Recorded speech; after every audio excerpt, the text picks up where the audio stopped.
Olá, alunos. Então, nossa aula de hoje eu vou falar com vocês sobre ostomias, né? Na aula passada eu falei com vocês sobre afecções digestivas, né? E para falar sobre afecções digestivas, a gente tem que falar um pouquinho sobre ostomias, tá? Ostomias, elas são aberturas, né? E são aberturas que são feitas em centro cirúrgico. São aberturas para entrada ou para saídas. Então, aqui, ó, são orifícios abertos intencionalmente, né, através de intervenção cirúrgica, para comunicar órgãos ocos, né, em superfície corpórea dos pacientes. Ele favorece a administração de oxigênio, de alimentos e também drenam fluidos, né, fluentes, né, podem ser temporárias ou definitivas. Aqui a gente tem um exemplo de ostomia, chamada traqueostomia.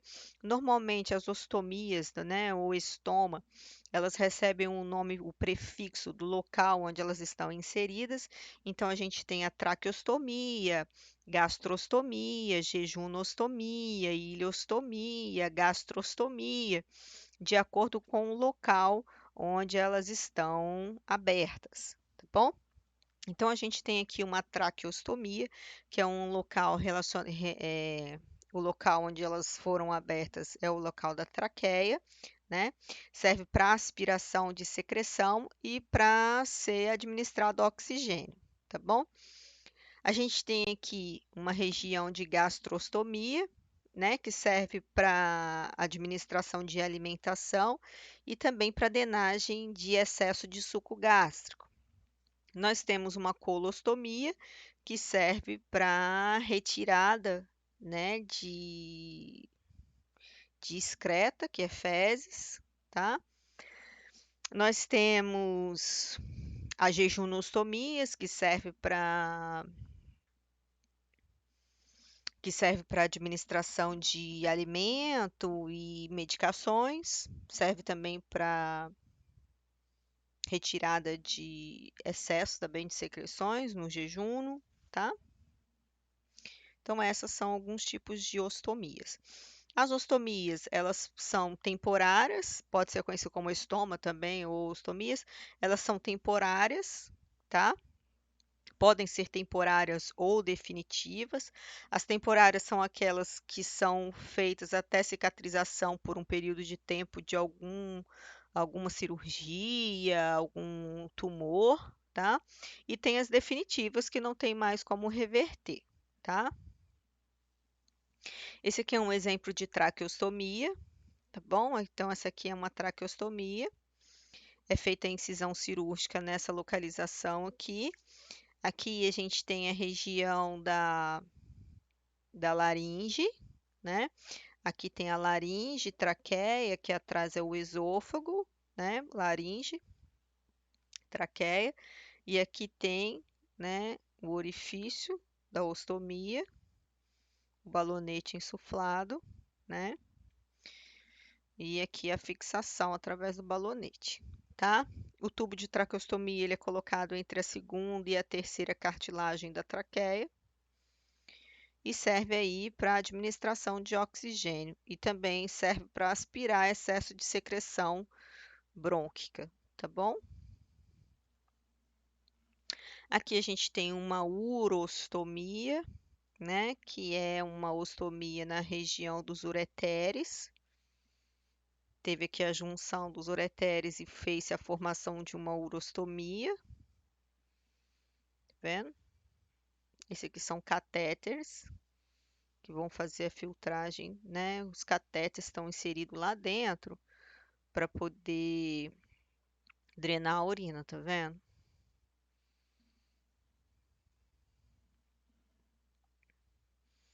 Ó, catéter lá dentro do rim, ó, o catéter lá dentro do rim, ó, o catéter lá dentro do rim, passa pela parede do abdômen e chega na bolsa coletora. Esse aqui, ó, esse aqui é uma nefrostomia, ó. Esse aqui é uma nefrostomia. É um catéter que vai até o rim, ó. Um catéter que vai até o rim, chamado nefrostomia. Um catéter que vai até o rim e acaba numa bolsinha coletora. Esse aqui a gente tem uma cistostomia. A cistostomia, ele é um catéter, uma abertura, né? Que vai um catéter até a bexiga, onde é insuflado um balonete lá na bexiga, né? Vai um catéter onde é insuflado um balonete até na bexiga, chamado de cistostomia, para drenar a urina. Os dois são para drenar a urina, só que aqui drena da bexiga, esse aqui drena direto do rim.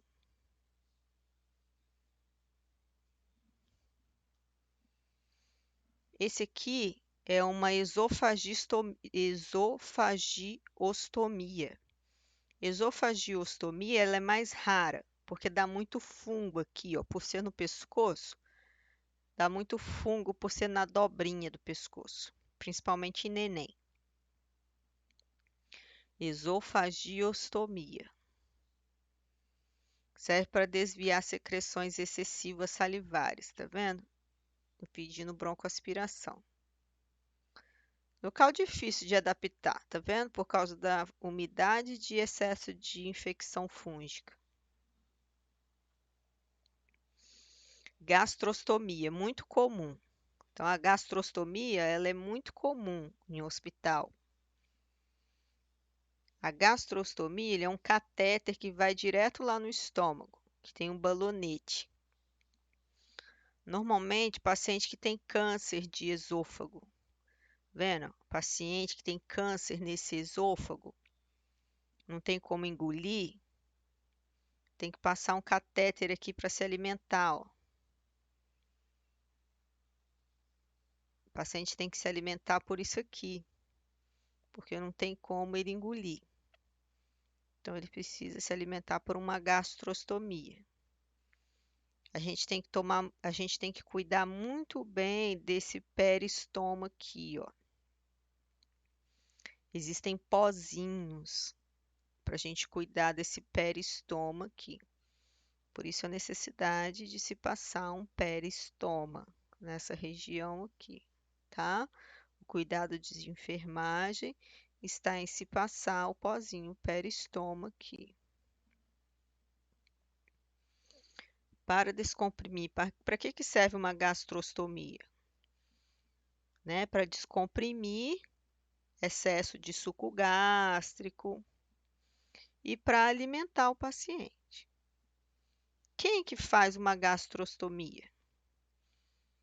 Pacientes com problemas neurológicos que não conseguem engolir, incapacidade de se alimentar. Por exemplo, vamos dizer que o paciente não consegue se alimentar, está com sonda a vida inteira. Não tem como ter uma sonda a vida inteira. Vai fazer atresia, vai fazer fechamento de esôfago se ele tiver que ter com uma sonda a vida inteira. A sonda vai machucar o esôfago. Então, para isso não acontecer, já faz uma gastrostomia, entendeu? Risco de aspiração. Quais são as complicações que uma gastrostomia pode fazer?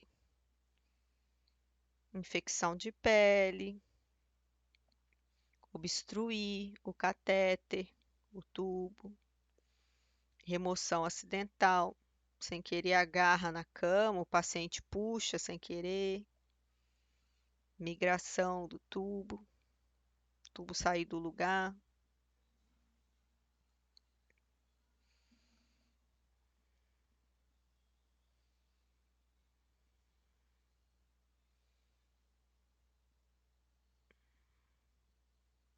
Aqui é a jejunostomia. Tem que tomar muito cuidado que a jejunostomia,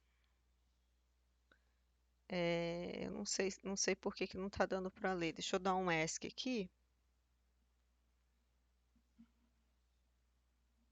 Aqui pergunta para quê? Qual é a finalidade da jejunostomia? Então, a jejunostomia é para quem não tem estômago.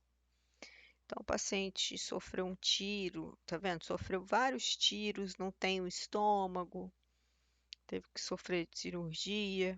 Então, o paciente, por exemplo, não tem o estômago funcionando. Ele precisa se alimentar pelo jejum, não tem mais o estômago. Precisa se alimentar pelo jejum. Então, ele teve que fazer uma gastrectomia, retirou o estômago. Não tem mais essa via de alimentação. Não tem mais estômago, não tem mais como se alimentar pelo estômago. Então, ele vai ter que se alimentar pelo jejum. Então, abre-se uma via chamada jejunostomia. E aí, o paciente começa a se alimentar pelo jejum. O jejum é para alimentação e medicação. Jejunostomia não é para fezes, tá? Então, jejunostomia é para alimentação e medicação, não é para fezes. Lembrando que mais para frente a gente vai ver os cuidados que a gente tem que ter com a alimentação por sonda, tá bom? Apesar que vocês já estudaram isso em nutrição, né? Mas jejunostomia não é para fezes, para alimentação e medicação, tá? Então, jejunostomia é para quem tirou o estômago, para alimentação e medicação.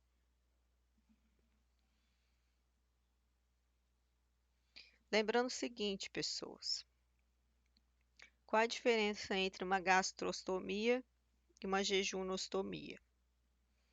Na gastrostomia, um paciente ele pode receber uma alimentação mais grossa.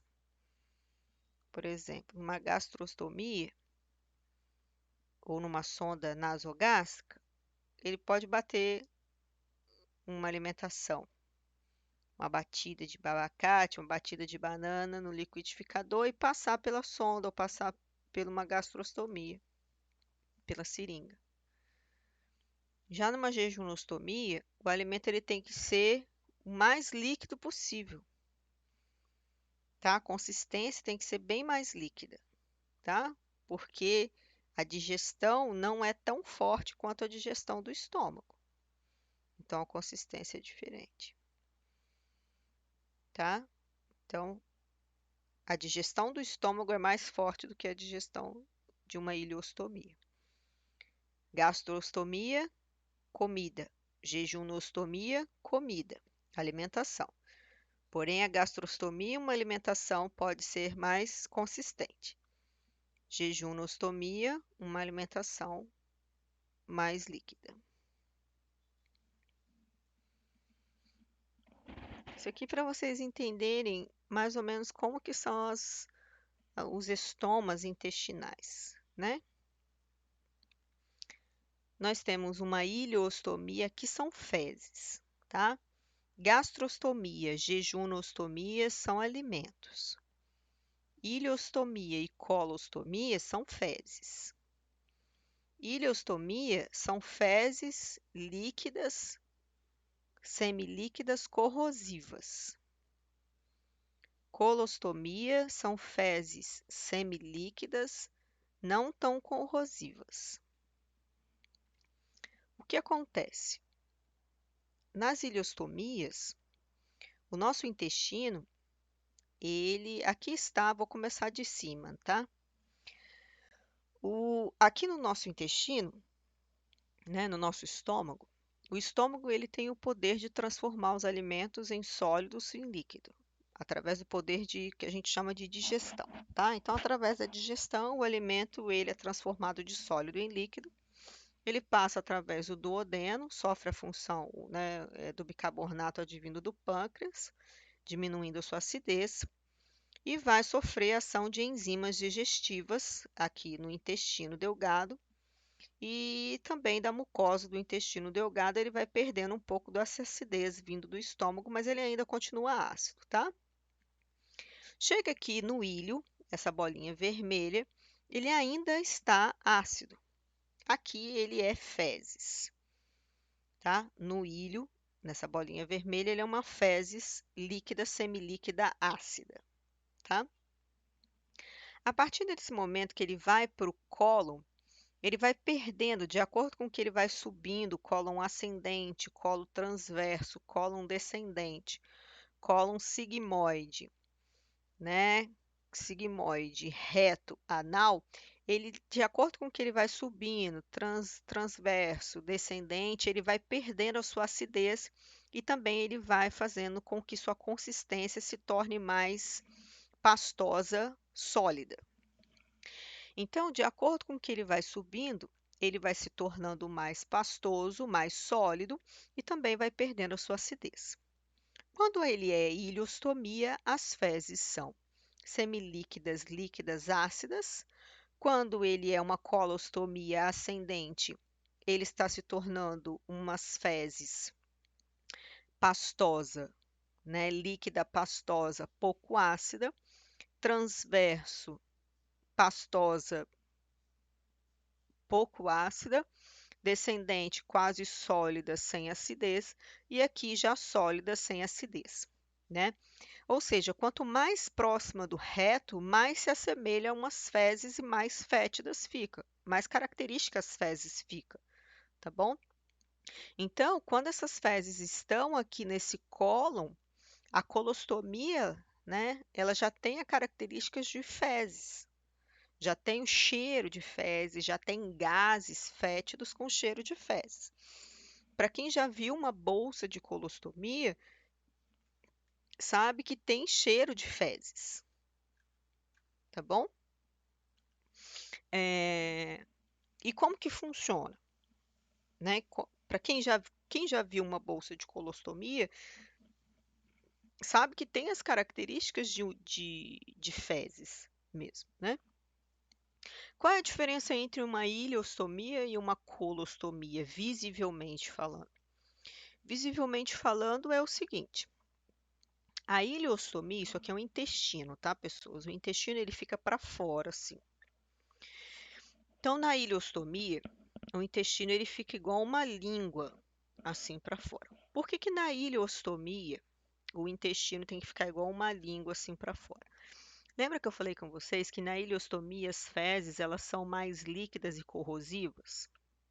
Acontece que pelas fezes serem mais líquidas e corrosivas, o intestino precisa ter uma distância mais longa da parede abdominal, do abdômen. Para quê? Para que não corroa a parede do abdômen. Então, o intestino ele precisa estar mais longe da parede abdominal para não corroer a parede do abdômen, visto que as fezes são mais ácidas.